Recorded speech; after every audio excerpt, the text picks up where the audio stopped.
Since President Trump does look like he's going to vie for the presidency again, I'd like to give my take. Mid-December 2021 on the 4 years of Donald John Trump as president. The good. The good is actually very good. And in many ways had aspects that were better than my truly favorite president, Ronald Reagan. Okay, Donald Trump did more conservative things, even though he's not conservative. He did more conservative things in 4 years than Ronald Reagan did. It's a shame that on many things Trump wasn't forceful enough. The good, mainly on foreign policy. Out of Syria, lessened our presence in Iraq, more security for Israel with 2 very good peace agreements with former enemies. Domestically, 3 good Supreme Court justices. Now, that's probably a given for any elected Republican, but past Republicans have named justices that have wigged out. Now, naming conservative justices is kind of de rigueur for any Republican president, but in the past it hasn't worked out well.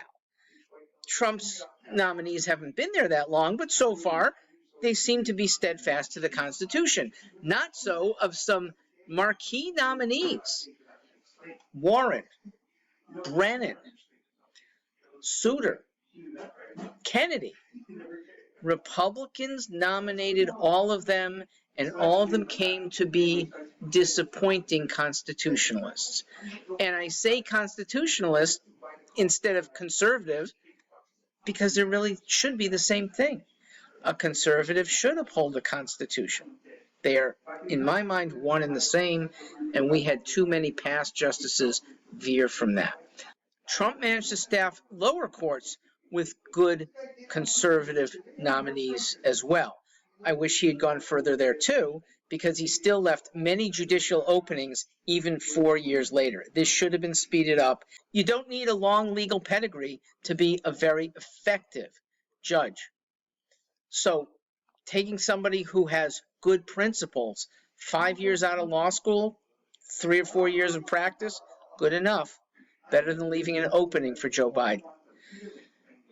Finally, I want people to recognize just how much Donald Trump had to fight against, unprecedented in my lifetime, that a media that could do nothing to praise and would make up lies in as many instances as it could get away with, and some that they couldn't get away with. No president had to face that before.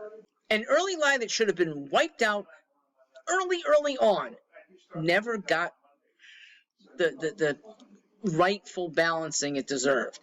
That Donald Trump unleashed hate groups. Hate has a long time, or it takes a long time to cultivate. Donald Trump might have spurred free speech, and people who had inner hate that might have started to express it aren't changing their hatred. And frankly, I'd rather see hatred out there so I know who it is, know who they associate with, and can put secret haters who you don't know until they take diabolical actions. Finally, Trump's defense of those who rallied at the Capitol at the end of his presidency. A rally for the sake of fair elections that many of us still perceive were done unfairly.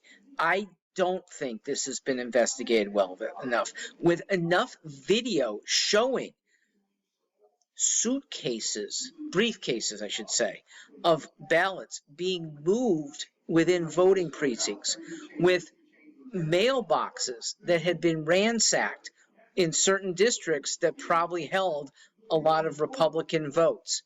It's impossible to say this was a clean election. Now, you could say there are imperfections in all elections, and this was one of them. I do think this one deserved to be investigated, and I don't think it's been investigated enough. So when a whole army of people are trying to get you to lose your job, and you as president are defending not only your job, but the whole mode of operation, it's the right thing to do. And the media, which routinely says something that they never say elsewhere, that somebody lied, okay? They say misleading. In other places, they say it's unclear. The media are lockstep saying that Donald Trump lied about the election fraud, when at worst it's opinion, not a lie that you know to be false. And very possibly the election really was so tainted that it should have been redone. Too bad we can't, but maybe Donald Trump's going to try in 2024. I think there are better Republican candidates in 2024 as there were even in 2020. And this is the big shame, that he wouldn't step down after 4 years of relative success and let some followers who might not have been as effective, not as flamboyant, not as forceful, but still in the hands of rightness instead of the hands of these wayward radicals that we have now. We'll see if we can rectify it. We still got 3 years to go. I'm Mark Stewart.